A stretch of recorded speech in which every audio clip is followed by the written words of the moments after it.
Hello, welcome to CrossCurrents, produced by the City of Fort Collins in cooperation with the Larimer County League of Women Voters. I'm Barbara Rutstein, the moderator for today's program. Our topic is MAX, Rapid Transit. Is it for you? As you drive around Fort Collins, you can't help noticing the increased volume of traffic and the congestion at various large intersections. You also can't miss the construction on Mason Street if you go west of College Avenue. This is the MAX Rapid Transit project that will be completed in May of next year. You might wonder if you're interested in participating, how it will save time. Will it be more convenient than driving and parking? Just how much will it impact transportation around the city? Many involved in planning MAX see it as a progressive move by the city to address long-term traffic problems. Many others see it as a huge expense that will have little impact on relieving congestion. Some see it as the northernmost link for transit in the US 287 corridor that would ultimately go to Denver. To discuss the overall concepts behind the MAX project and general concerns about transportation, we have several people with a variety of interests in the city's options. On my right is Gary Callahan, a community member. On his right is Rick Price, founder of Bicycle Safety Institute of Colorado. On his right is Kurt Ravenschlag, Transport General Manager, and on his right is Clint Scutcheon, CEO of the Fort Collins Board of Realtors. On his right is Gary Steen, Chair of the City of Fort Collins Transportation Board. Welcome to you and to our studio and viewing audiences. I think we'll begin with Gary, since he's on the City Transportation Board, and maybe he and then some others can give us some background on a description of the MAX project and how it came about. This didn't happen overnight. It's been a long time in planning. Why don't you start? It has been a long time in planning. In fact, I understand long before I came to the board, it was a vision that started with a previous board member by the name of Dan Gould.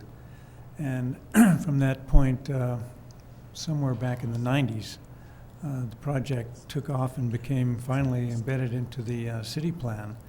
And so I don't know personally a lot of that history, but I know that there's a lot of excitement on the board about seeing this process come alive. Okay, Rick, do you have some background on that? Well, I know Dan, he's a friend, and we've spoken about this often. And as I recall, Dan's idea was that we shut down College Avenue and turn it into a transit corridor. And staff picked that up, city staff and transportation staff picked that up. The citizens picked it up, and it made it into city plan because of that. And somebody had the brilliant idea of utilizing the existing right-of-way of Burlington Northern to turn it into that type of a transit corridor. So the idea of shutting down College Avenue never did float very far, but we've at least gotten this far. Okay, any other comments? Kurt? Yeah, the recollection is correct.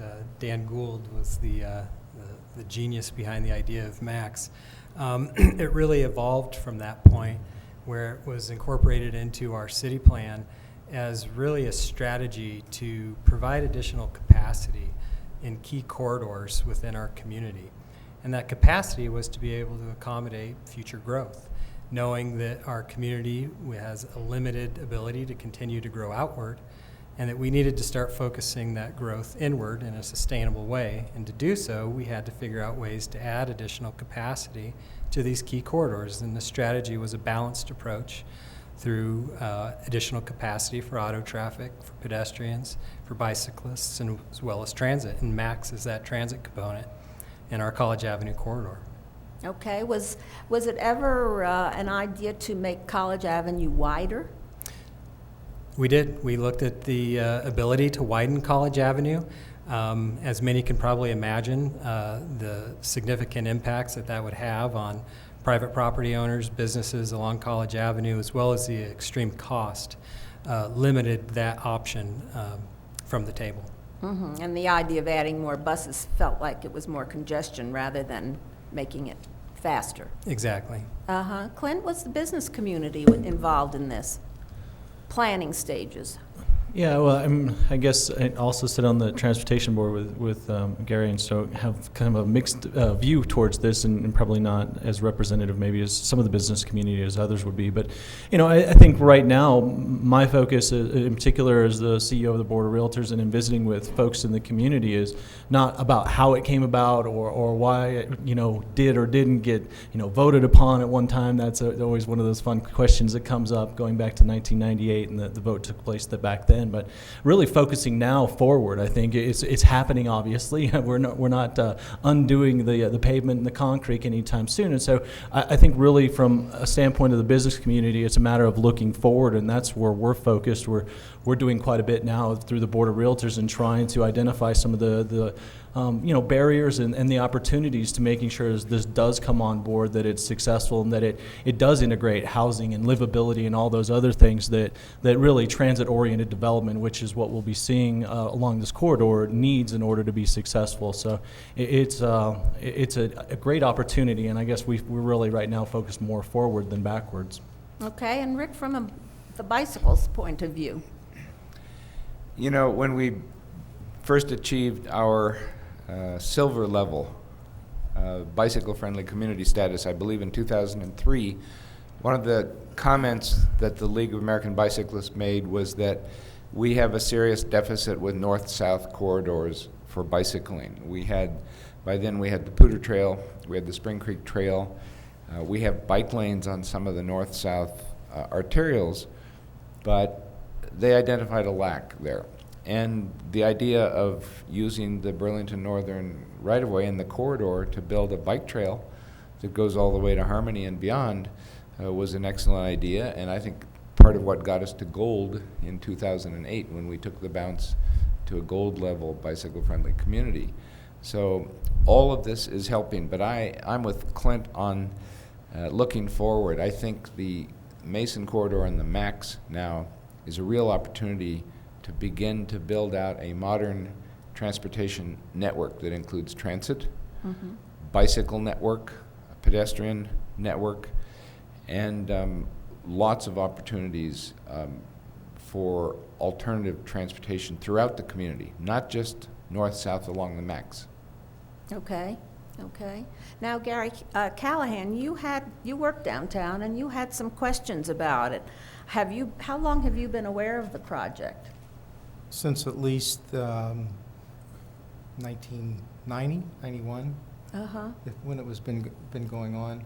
And were you advertised. Involved in any of the community meetings? I was not. Okay. But my concern has to do with looking forward also, but from a business standpoint.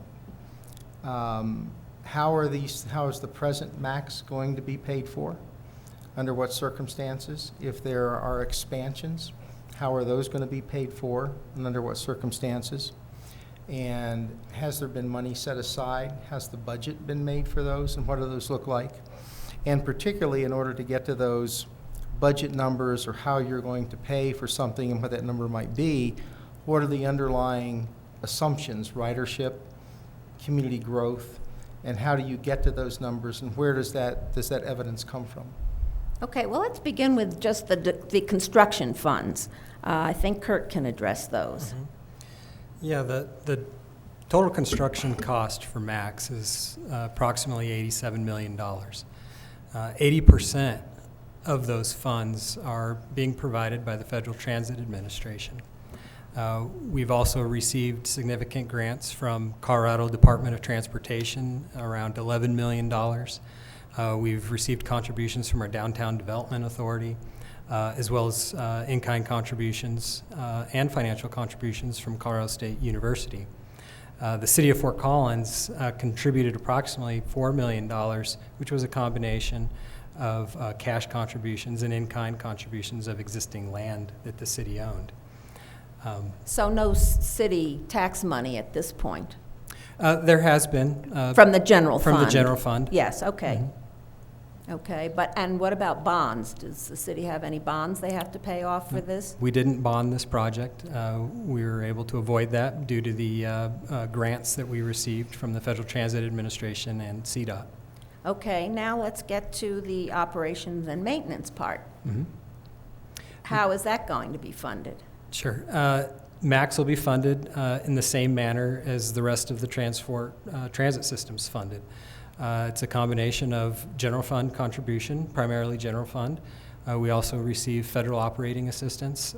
We have fare revenues, and we have other miscellaneous revenues that transport receives from advertising and other types of agreements. Okay, now Gary, what about your question? Well, for example, I understand that the buses cost about $850,000 apiece, and 6 have been ordered, and a few more may be needed. And I guess I'd like to know more about the cost of the buses. Why large articulated buses? What's the useful life of the buses? Where are they going to be maintained? How many drivers are going to be required, and how are those going to be paid for? Sure. Okay, let's start with those. The buses, they do cost $850,000 apiece. We did purchase 6. That expense is part of the $87 million for MAX, which has been funded 80% by grants that we've received. So 80% of that $850 has been from grants from FTA and from CDOT. In terms of useful life, those are 12-year vehicles or 500,000 miles.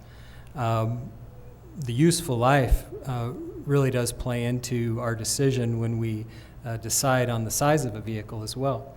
So we don't only look at what our ridership demands will be on opening day, we look at what our ridership demands will be 12 years from now, because we know that these vehicles that we're purchasing don't only have to meet our needs today, but for the next 12 years. So when we looked at our projections for ridership, which we've done using projection models developed for our region that are approved by the Federal Transit Administration, which we used for our projections, we felt, based on the projected ridership and the types of uses of people being able to bring their bikes on board the buses, that we needed this size of vehicle, the 60-foot vehicle, to meet the demands on opening day as well as our demands for the next 12 years. Now, when you say an articulated bus, I know what you mean, but can they be cut off if you don't need them, or do you have to use this whole big one the whole time? You use the big one. Oh, okay, okay. Now, what about the bicycles? That's an issue, Rick. Well, let's start with the history. This project was, do I dare use the word sold to us? It was sold to us as a multimodal transportation corridor. It sounded really appealing. You could ride your bicycle on a separated path all the way from Harmony Road or south of there, clear to Old Town.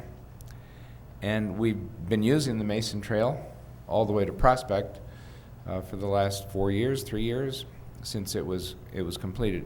It's a pretty good trail. Is it the favorite trail for commuters to CSU? No.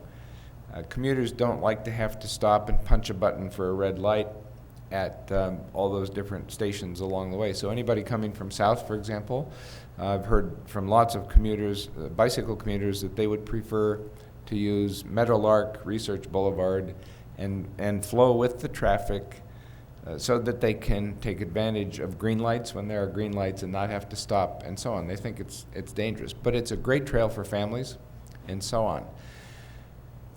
The problem that I'm worried about is crossing campus, and if I got the map off of the city website. I don't know if you can see that or not, but as you cross campus, as soon as that trail's finished in May, bicycles are going to be sharing that lane with pedestrians, people coming on and off the bus. I believe they won't be allowed to use the guideway, and so they'll be frustrated there. I think we're going to have to come up with some alternatives for that. Now, on a cold day like today, or on a rainy day, or a day when the temperature's cold in the morning, you will find students wanting to bring their bikes in from south, or from north for that matter, so that they can have access to their bikes during the day, get to class quickly, and maybe pedal home during the warm, sunny hours of early afternoon. 3 bikes can fit on that bus. I've sat on transportation board meetings in the past. I've sat on bicycle advisory committee meetings in the past. I have actually stepped onto one of these buses that they had visit at the Drake Center maybe 3 or 4 years ago and asked how many bikes will be allowed on the bus.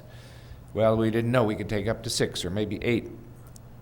And we're now planning on 3 only. I think that's a big mistake. We need to plan for more bikes on the bus.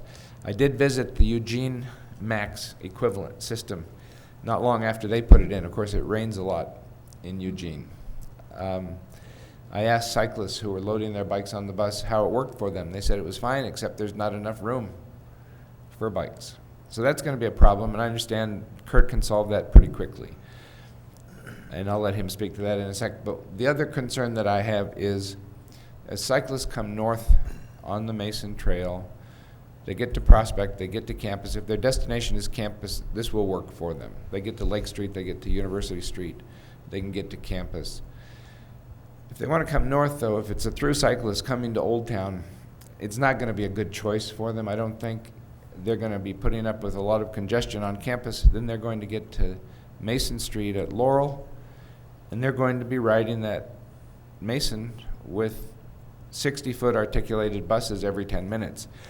Experienced cyclists, I think, can handle that. We don't have very many experienced cyclists in this community, and the others are going to be put in a very difficult situation. So I think transportation planning needs to look seriously, needs to rethink the idea that that will be a corridor all the way to Old Town. We need to look at Remington, we need to look at Howes, we need to look at Meldrum, and lots of other access routes into Old Town for bicycles. Okay.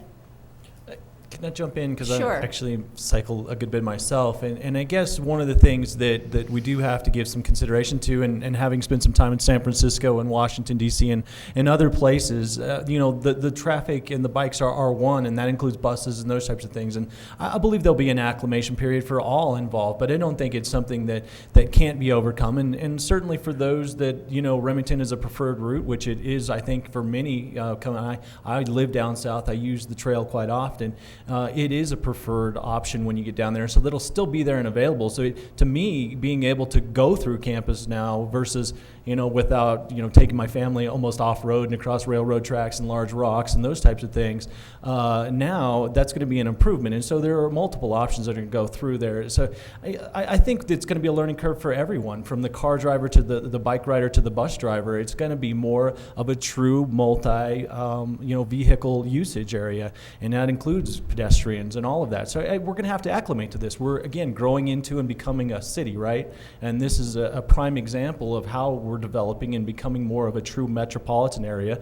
While we've been there maybe demographically for some time, we're truly starting to see some of these metropolitan lifestyles and facilities and opportunities coming available, and that means we'll have to shift our mode of thinking and acclimate to different surroundings than maybe we've had in the past. But I think as a community we're able to do that, and I feel pretty good about the level of safety that can go along with that, having been in some of these other communities where bikes really do well in those multimodal settings, and especially in a community like Fort Collins where there's such a high capacity for bikes in particular. Okay, I have a question then. How much of the route of the bus is going to be accessible to people on bicycles? All of it, none of it, parts of it? I'm confused about that. In terms of the guideway or? The guideway, yes. Bikes won't be allowed on the guideway at all. Oh. But there has been a trail, the Mason Trail, that's been constructed over the last 7 to 8 years that goes from the Fossil Creek Trail. It connects into south of Harmony and travels all the way north to Laurel. Is the end on the west side of the railroad tracks. There's 2 locations where it shifts. On the south of Harmony, it's on the east side. Okay. North of Harmony, it goes to the west side until Prospect. and then at Prospect it shifts back over to the east side until it gets to Laurel, and then it goes into an on-street bicycle facility to get the rest of the way through downtown. But that is the guideway there by Laurel, isn't it? From Laurel into LaPorte, isn't that the guideway? Laurel to LaPorte is going to be the existing Mason Street as you see it today. Right. So there will be cars along with the buses operating in that area. And bicycles too? And bicycles as well. Okay, okay. So that is the guideway there, and that will have all three modes of transportation? Correct. Yeah. Okay, okay. And in terms of the bicycles on the buses, that's a challenge that every transit agency has across the country, is trying to accommodate bicycles. We've taken an approach where we're trying to provide capacity on board the vehicles. We've heard that we feel that 3 isn't enough, but we're also utilizing additional strategies of providing amenities at every station for people to be able to leave their bike, securely lock it, providing amenities at certain locations where there'll even be secured cages where people will be able to secure their bikes. And the frequency of the service, operating every 10 minutes. If for some reason a bus is full, has 3 bikes, and someone really does want to bring their bike on board, another bus will be along in 10 minutes. Okay, go ahead, Rick. Yeah, I am an academic geographer, so I did some calculations before I came over. Google Maps, by the way, does an excellent job with their bicycle option. According to Google Maps, and they use a conservative bicycle speed of about 10 miles per hour, a bike commuter, an experienced bike commuter, can travel at 12 to 15 miles per hour if they have a straight shot and don't have to stop a lot at stoplights. So the max is going to take about 20 minutes, as I understand it, from the transit center or from Harmony to the downtown transit center. So north to south, 5 miles in about 20 minutes. A bicycle commuter could technically cover that distance in 30 minutes. A bicycle commuter who has to wait 10 minutes for the next bus in order to be able to get their bike on the bus isn't going to wait, which I would argue they shouldn't wait anyway. They should just get on their bike and pedal and get to campus so they get to class on time. But I see a problem with the logistics here, and I understand, Kurt, it's pretty easy to take out a few seats and double or even triple the capacity of those bikes on board. And I would put money on the fact that by August, when school starts, we'll have space on the bus for 9 bikes. Okay, that seems to work, and it's a possibility. And that is a possibility. Before we start taking seats out, we want to have a better idea of what the true demand is. If we do feel that the demand's greater than we can accommodate, those are things that we can do. And what about putting bicycles outside as you do now? The operating environment of the guideway makes that a bit challenging to have passengers get down into the guideway yes, to I put their can bike see in the that. front. Okay, okay, very good. Do we have any questions in our audience? No, I guess not. Okay. Now, let's get back to the money, the operations and maintenance. What is the city expecting from that? Do we have any ideas? In terms of the total cost? The total cost, and then how will general revenues just make up what's ever missing? So the city budgets on a 2-year cycle. We're currently in a 2-year cycle of 2013 and 2014. So the city already has budgeted for the service for 2014 when it starts in May. So we have that already budgeted in place. Is that about $1 million that I've seen in some summaries? The total, if you look at our operating and maintenance, it's Right. actually closer to $2 million. Okay. When you look, though, at the service that Max will be replacing, there'll be a reduction of approximately $740,000. So it's about a $1.3 million net increase. Okay. And those funds for 2014 are currently budgeted and coming from our general fund. Okay. You have another question? Go ahead. How much of that money do you expect to come from ridership? And I note that you anticipate $1.25 per one-way. And I'd sort of like to know, how you arrived at how many riders you expect this year, next year, and in the future, and how you determined $1.25, and then how much there's going to have to be a general subsidy to the ridership out of whatever funds there are. Those, Sure. my sort of fundamental business questions about how it's going to operate going forward. Sure. Well, right now, transit in Fort Collins is a service provided to the community, like many other services that the city provides. It doesn't necessarily function as a business where we're trying to break even. It's a service, I service to the understand. citizens. It's just trying to understand if there's, it has to be funded in some way. So how do you determine how much funding and subsidization needs to be for this particular project? Sure. Our current revenue recovery for transport is around 13%. Revenue recovery to our total expenses. 13? 13%. Okay. Our goal, when Max comes online after 2 years of being in place, we're looking at 15% revenue recovery. Okay. 15 or 50? 15%. 15, okay. Correct. Okay. Now, will there be monthly and yearly passes for people? There will. You mentioned the $1.25. That's our general fare for single rides. We offer a number of period passes we refer to. You can get a day pass, you can get a 7-day pass, you can get a monthly pass, and an annual pass. And the agreement that we have with CSU allows for them to do an upfront payment for their services, and each time they ride using their student ID. So let me ask you about the 15%. So the $1.25 represents 15% of the total cost per rider per trip. Is that what you're saying? No. $1.25s are fair. I understand. Our cost per passenger is approximately $2.85. Okay. So that's our cost per passenger. Okay. I think that answers your That question. answers my question. I Okay. just didn't understand how the 15% correlates with the $2 and something and the $1.25. And when we look at our fares every 2 years with our budget cycle. And we do so through an elasticity analysis, looking at the increase of a fare and the impact that will then have on ridership. And that's how we determine our fare. Okay. Okay, Rick, do you have a comment or question? No question for Kurt. Will my bicycle travel with me for that $1.25? It will. No extra charge? Nope. Okay, now what about the east-west connections? That's another question a lot of people have. Has the Transportation Board looked at that? Oh, yes, we're very interested. Well, we have a lot of interest from private groups and individuals that want to see that connectivity expanded east and west.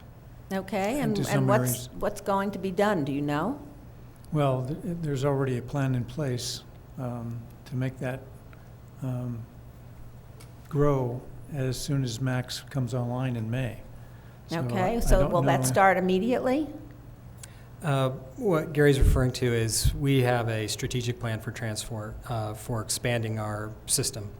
We're currently, I'd say, in the infancy stages of implementing that plan.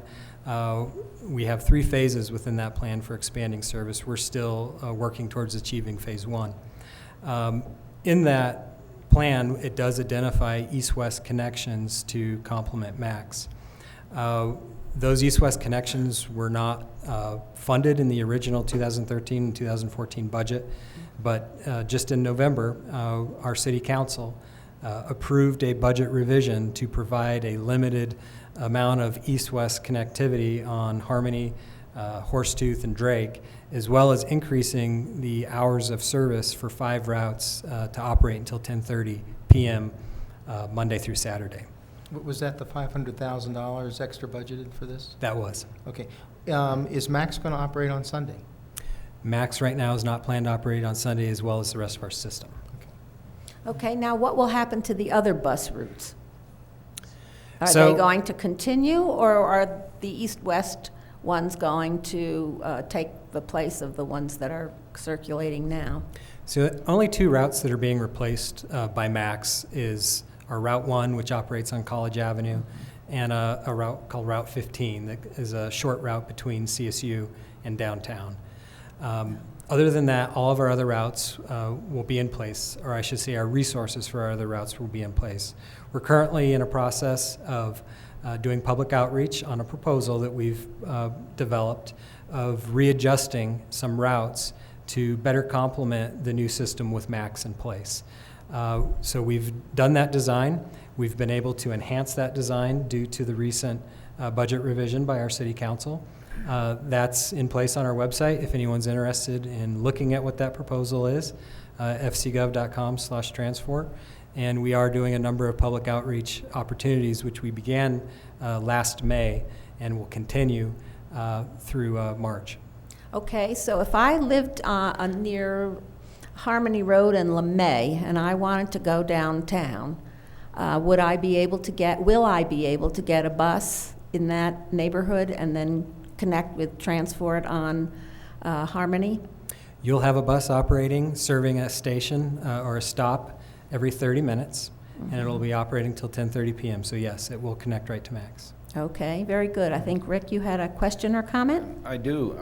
In terms of building out this system and making Max as functional as possible and as convenient as possible, I'd like to ask Kurt if the Transport Strategic Plan includes a bike share program.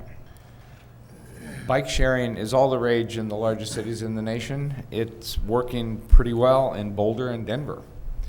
And this would be a great solution to not taking that bike on board, that articulated bus, that a student could get off at University Station or at the Prospect Station or wherever and borrow a bike through the bike share program, pedal to the recreation center on campus or the transit center on campus, wherever they have to go, deposit that bike and let somebody else use it.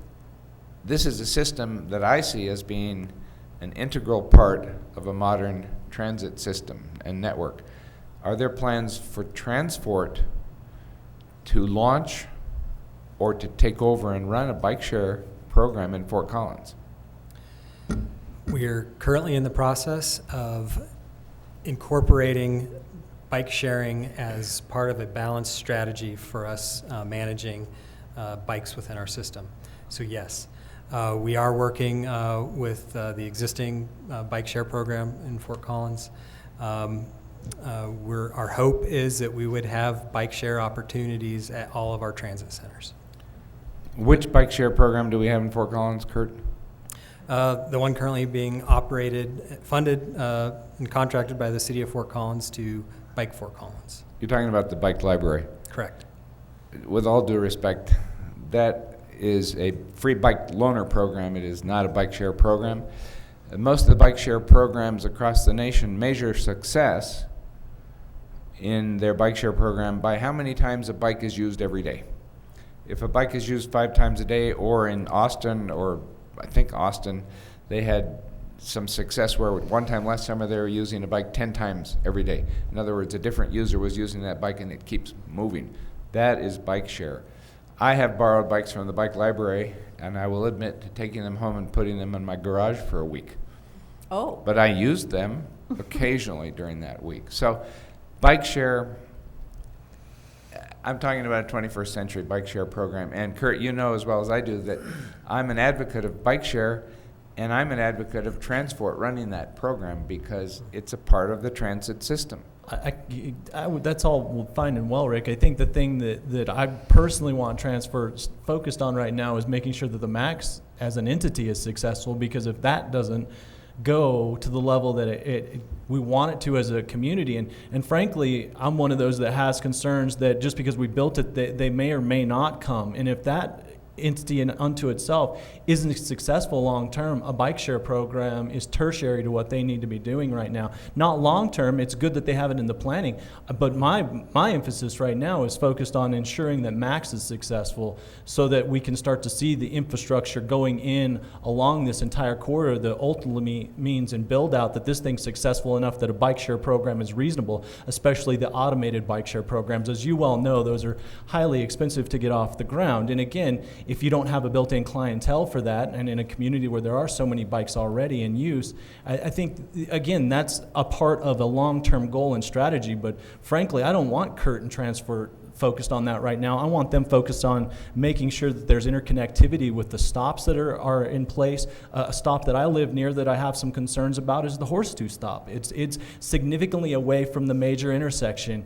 It drops you out in a place that may or may not be convenient for the user. And so I think we've got plenty of challenges related to MAX and its usage out of the gate to focus on as transport, and those additional items building upon the success of it can come in later if we can demonstrate that this is valuable. And frankly, if the development doesn't come along to support this transit option, it may not matter. And that's something I think we need to be focused on as a community right now. Again, whether you supported this early on or not, or how it came about, that's not important now. The importance is that this is a crucial Kickstarter for our community remaking itself moving forward if it's successful. If it's not, it can undo all of transport. And I think that's the important point people need to realize right now, that we need to be working as a community to make this successful. And I hope that's where we put all of our eggs into that basket moving forward. Okay, do you have a response? I do. I'd like to say that I agree, Clint, that we need to do everything we can to make the MAX successful. Just though, as we asked the question about east-west connectivity, how are we going to get people to the MAX by transit? We need to ask that same question on how we can help facilitate that with people getting there by bicycle. Now, lots of people have their own bikes, but lots of people don't have a bike and would use it if they had it. I've done some research on this. The optimum distance that people will walk to pick up a bus is 500 to 1,000 feet. Absolute maximum a quarter mile, so 1,320 feet. People will, on the other hand, ride 2 miles on a bicycle to get to transit. And so you can enlarge your catchment basin a lot, Kurt, if we can figure out how to increase the number of people riding bicycles to transit, all of which, east-west transit, bike share program that's efficient and functional, would help to make MAX very successful, I think. Okay, I have another question.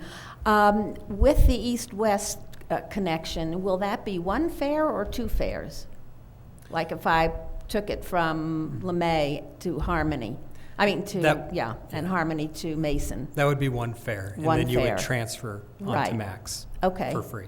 Okay, and you had another comment, I think. Yeah, I wanted to respond to some of the questions or comments that were being made. One, I want to assure Clint that we're focused on MAX. As you should be. Thank you. But to add on to that, and to Rick's point, bikes are a huge piece of MAX being successful. And we recognize that. We recognize that a lot of people in our community, when they are envisioning themselves using MAX, they're envisioning themselves at most times biking, either to MAX or maybe biking to a connecting route to get to MAX. And that's one of the pieces that we're working on, is a multiple approaches to accommodate this bike connectivity to MAX. And we've talked about allowing bikes on the buses, we've talked about the parking, and the bike share is something we're working on. We are able to multitask, but I assure you our focus is on making MAX successful. But we do see the bike component as a big piece of that being successful. Okay, I think we have a question in the audience. Good evening. My name is Mary Dietrich. I live on the southern edge of town. Many of us who live in that area frequently feel as if the city considers Harmony Road the end of Fort Collins. I understand that that's where the density is right now, is north of Harmony, but there's a huge community, including some major schools, that are south of Harmony that seem to be completely neglected in the planning of this transit system. So I'm wondering what the long-term plans are to reach as far as Carpenter Road and maybe even connect down to Loveland eventually, at least with a bike path. I agree with everything that Rick has said about bike connectivity. My husband and I are avid bikers. Right now we would have to bike about 6 miles to get to MAX. And I find that pretty unacceptable, that the system just stops at Harmony and there's just no indication that there are any plans to go further south. Thank you. Go ahead. Yes, I agree that we are not serving the area of Fort Collins south of Harmony very well, if at all. Within our plans, though, within our strategic plan, we do intend on serving those areas. When I mentioned that we're in the infancy of implementing that strategic plan, unfortunately, the infancy means we haven't been able to extend beyond Harmony south into the other areas of Fort Collins. Our city council, I believe, is aware of this challenge. I know our transportation board is aware of this issue. It really comes down to a funding challenge that we're going to need to be having a larger community discussion about how are we able to expand our transit system into these areas of Fort Collins that are currently not served. Okay, what incentives are there going to be for people to take MAX? Clint, do you have any suggestions? Yeah, I don't know. I'd be the one to ask this. I've been the one that's challenged whether or not we're charging the right price for the MAX line in particular. Frankly, I think the council kind of dropped the ball a little bit last November when they had the opportunity to discuss this as a true discussion item of what is that pricing structure for the MAX route itself, because I think it's a premium. I think it's something that Choice Rider may come to, and if that be the case, if it can help to fund then getting those routes further south and adding better east-west connectivity, that's the way ultimately we're going to develop that system and get to our third phase that Kurt keeps referencing. And there's a lot in that for third phase, if you haven't seen it, that does produce that high level of frequency. It's truly a grid system. It's all the things that people expect and want out of a transit system. But if we can't make things work in a condensed format that we have now and find ways to utilize and leverage the successes we have over the next few years, it can really put off that long-term ability to meet our phase 3 in an ordinate fashion where people can see those successes and want to continue to fund, because ultimately the incentive is going to be that the public is going to have to value this, and they're likely going to have to step up to the ballot box and confirm that with a vote and a tax, because this isn't going to be an ongoing thing that we continue to dip into our reserves to fund, which we're doing to some degree with this 14 allotment to do the east-west connectivity that's necessary. That's great for 1 year. That doesn't work over a 10-year phase, and it certainly doesn't help you with your build-out opportunities. And so there was somewhat of I think, an opportunity missed there. But, again, we're early on. I don't want to be, hitting the panic button, but these are the things we need to be thinking about, because there is a huge opportunity in front of us for success and or failure when it comes to long-term strategic and integration between our transit, our development patterns, all of those types of things in our community that I think so many people want, but ultimately we're going to have to pay for as a community. Okay, what about the transportation board? We've heard several residents come forward and ask for exactly what Clinton and Kurt has talked about. Expanding the system is very important, and right now we're struggling with that financial end of it. And what about incentives to get people to use it? The more riders, the more money that comes in. Incentives, of course, if we had a period where we could offer them maybe an introductory fee or toll, that we've talked about that and made reference to that to council, but I'm not sure it's being heard. Okay. What kind of incentive I thought of is really expensive parking downtown. Then more people will go on the bus. I think Gary had a comment or question. Kurt, I had a couple questions. One, were you suggesting that the fee is not high enough, or it should be lower?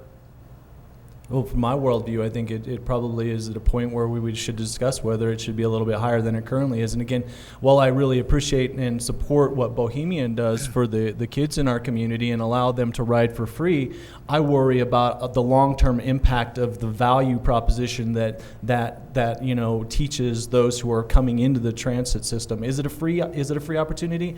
I don't think it is. It shouldn't be an exorbitant cost, but I do think we need to understand, just as the gas user or anyone else else who maybe needs a nice commuter next to step up and, you know, pay a few $1,000s for their bike like I do, whatever that is. I think there needs to be a better understanding of what the true costs are for the transportation in our community, and that would include transit. And so, you know, for me, it would have been that question of, is this an opportunity to charge a little bit more for this this service, which is going to be a premium, especially on your Friday and Saturday nights, because of the convenience, the ability it gives folks like myself from the South now to enjoy the downtown in a different way than we have in the past as a family, where, you know, I'm good with riding a bike downtown. Sometimes my 10-year-old isn't. Sometimes she is, you know. So I think there are those different kind of conversations that you know, now we're going to be doing it in the rearview mirror instead of looking out the front window. And with the issue then for another discussion is what's the methodology to determine that price point that's acceptable to ridership. But a term that's been used a good bit is success of the MAX. And I think that that was something you wanted to get to eventually anyway. I don't understand what the Transportation Board is going to say that MAX is successful or not, and how do you arrive at those assumptions, and what are the assumptions? What does it mean to be successful or not successful? And then how do you get there to make that decision? Who has that? Who wants to talk about that? I'll let both of you. Go ahead. Well, I was going to say, one of the issues that may be an incentive on one side or not is the escalating cost of owning a car and driving a car. Right now, AAA is telling us it's over $9,000 a year to operate and own a vehicle. There's part of that incentive that will drive people to park the car or not own a car. We're finding out that the younger generation, the millennials and so forth, are deciding that driving is just too expensive, and they're too interested in doing other things than to buy a car. So again, we're not sure why that's taking place, but there's another reason that we need to have a multimodal approach to choices for getting around our mobility in the city, biking, pedestrian, whatever it might be. Well, on an incremental scale from year to year, how many riders do you need to say that MAX is a success? Because you're going to have to bring in a certain amount of revenue, net revenue after expenses, to say this is a success. So have you determined what those numbers are, and then how did you get there? Absolutely. Transport operates under a set of service standards. We measure all of our service that we provide. If service is not operating up to our standards, we have a number of actions we take. MAX will be no different than that. It'll operate under the same service standards. We have projections that we've developed for MAX with models that are developed for our region, approved at our state and federal levels. Our projections exceed our service standards for this new type of service we're offering of rapid transit. So right now, we're expecting to meet those service standards within our 2 years of implementation of service. Is this kind of information online? For example, is the line item budget online? Is the information you just mentioned about the service standards, are those online where people could actually go and take a look at them? They are. And where is that, just under Fort Collins gov? The line item Yes. is on our finance page for the City of Fort Collins for our 2013-2014 budget. Our service standards are located on the Transport website. I can't give you the exact link to it, but they're on our website. For me as a transportation board member, you know, that's, you know, staff, they look at the you know, the metrics that you're looking for. For me, when I'm looking at it and what I want to see that gives me confidence to push council and to speak in the community on behalf of transport and its future is if we start to integrate the choice rider, and there truly is that choice rider there. If for me, you know, as Rick was talking about, and I'm there with you all, I view the onboarding of MAX as an extension of my bicycle commuting, because in so many days where I have meetings across town, I can do that sometimes, but I don't necessarily want to be that guy that shows up, you know, the tie disheveled and all of that. So to me, it is an extender of my bike. So if it successfully integrates those choice riders that use bikes and those that just simply use it as their means to get downtown because they avoid then the parking situation on a Friday, if there's momentum being gained over the next 2 to 5 years, again, as I said, where there's a willingness in the community then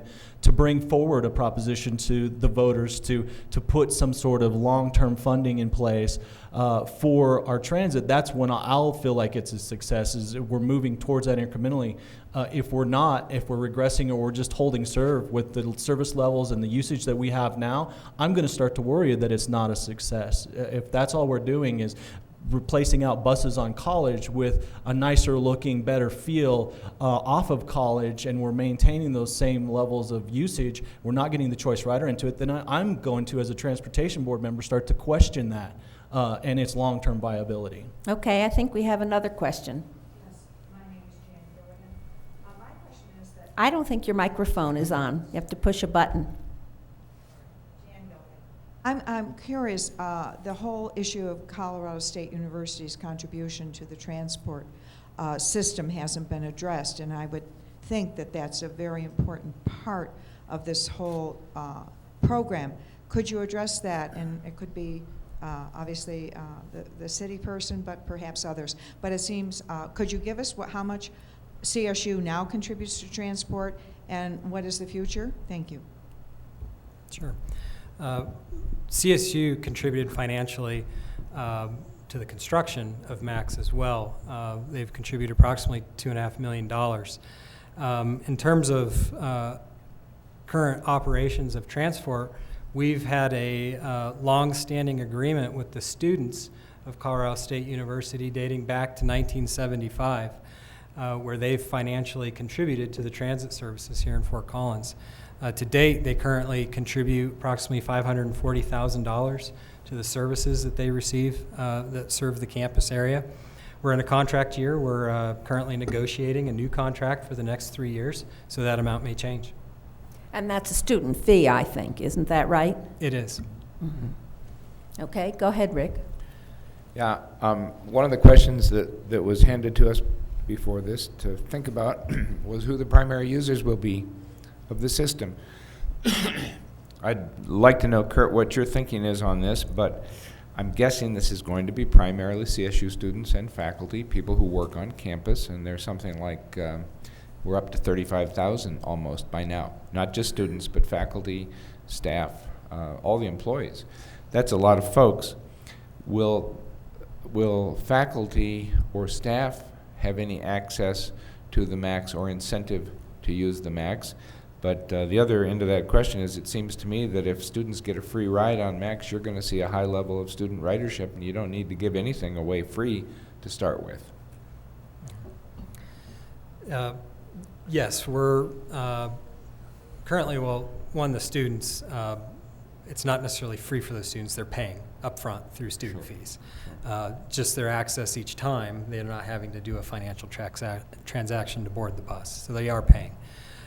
In terms of faculty and staff, we are currently in discussions with CSU regarding the possibility of having a similar agreement for CSU faculty and staff to be able to access the transport system, similar to the students. One thing we didn't talk about is parking at the stations. Has that been addressed in the construction of MAX? We will have a number of park and ride opportunities. We have approximately 500 parking spaces available at various stations along the corridor, primarily south of Prospect. Okay. Can I jump in on this one, because it's actually something my entity is working on right now. We did. It has to be quick, because yeah, we have 5 minutes left. Yeah, we jumped in. We did a charrette a couple of months ago, and we're doing some other things in the community upcoming. And the idea being working towards identifying what are those biggest challenges and opportunities related to MAX onboarding. And it's not just the park and ride; it's now the level of density that's going to have to go along this corridor, support it, and what type of parking levels come with that. And that's a significant conversation that'll be coming forward in the community over the next year, and something we're working as an entity to identify and hopefully to help fund and address, because it could be, again, another one of those significant obstacles to seeing the level of density around this transit corridor. Again, it's not just about transit, it's about livability, housing options, all those things being in this corridor if it's ultimately going to be the success that they wanted it to be as a council when they onboarded this thing. Okay, any other comments on that? Okay, for our final comments, tell me what your greatest hope is for the Max project and your greatest fear. And just we'll go down the line, starting with this Gary Steen. Greatest hope for Max is actually to see the ridership really pick up. But I'd like to see the system expanded, as we've talked about, getting to that phase 3 where we have full interconnectivity between Max and the rest of transport. Okay, quickly, Clint? Yeah, I think it's, again, that interconnectivity, the livability, the housing. It's the build out of this Mason corridor as it was projected to be, because it really has the opportunity to reshape our community, to diversify our housing stock, to present more transportation options. And so I think, to me, it's building out our community and making it a better place for us all to live, commute, work, and do all the things that we want to do with a little more ease. Kurt? My greatest hope is that we're able to provide a convenient mobility option for the residents of our community. Not everybody has the ability to drive. There's a number of residents in our community who for whatever reason, don't have that same luxury. So our goal is to make sure that we have a convenient option for all users within Fort Collins. In terms of fears, I have a lot of fears, but that's just the nature of my job in terms of trying to deliver this project. I think the greatest fear is probably being able to meet the demands and expectations of our community. We have high expectations on ourselves at Transport, and we want to be sure that we meet those expectations of our citizens. Okay, thank you. Rick? My hope is that the MAX will be a catalyst for building out a complete multimodal transportation system in Fort Collins. It includes transit, bicycling, pedestrian access, and park and ride. My greatest fear, and this just came into my head, I haven't thought about this, but you know what? My greatest fear is that one of those buses will run over a bicycle rider. Mm-hmm. Okay, Gary Callahan? My concern, I suppose, is that funding will not match the net operating cost over long term. And having to deal with that shortfall, it becomes a political problem. Okay, thank you very much. This CrossCurrents program will be rebroadcast at various times during the month on Channel 14. Please check your local listings for exact times and dates. Copies of recent CrossCurrents programs are available at all 3 branches of the Poudre Library District, and starting this month at the Loveland Public Library. The video is available at the League of Women Voters website, which is www.lwv-larimercounty.org. Thank you very much for our audience in the studio and at home, and to our panelists. Thank you.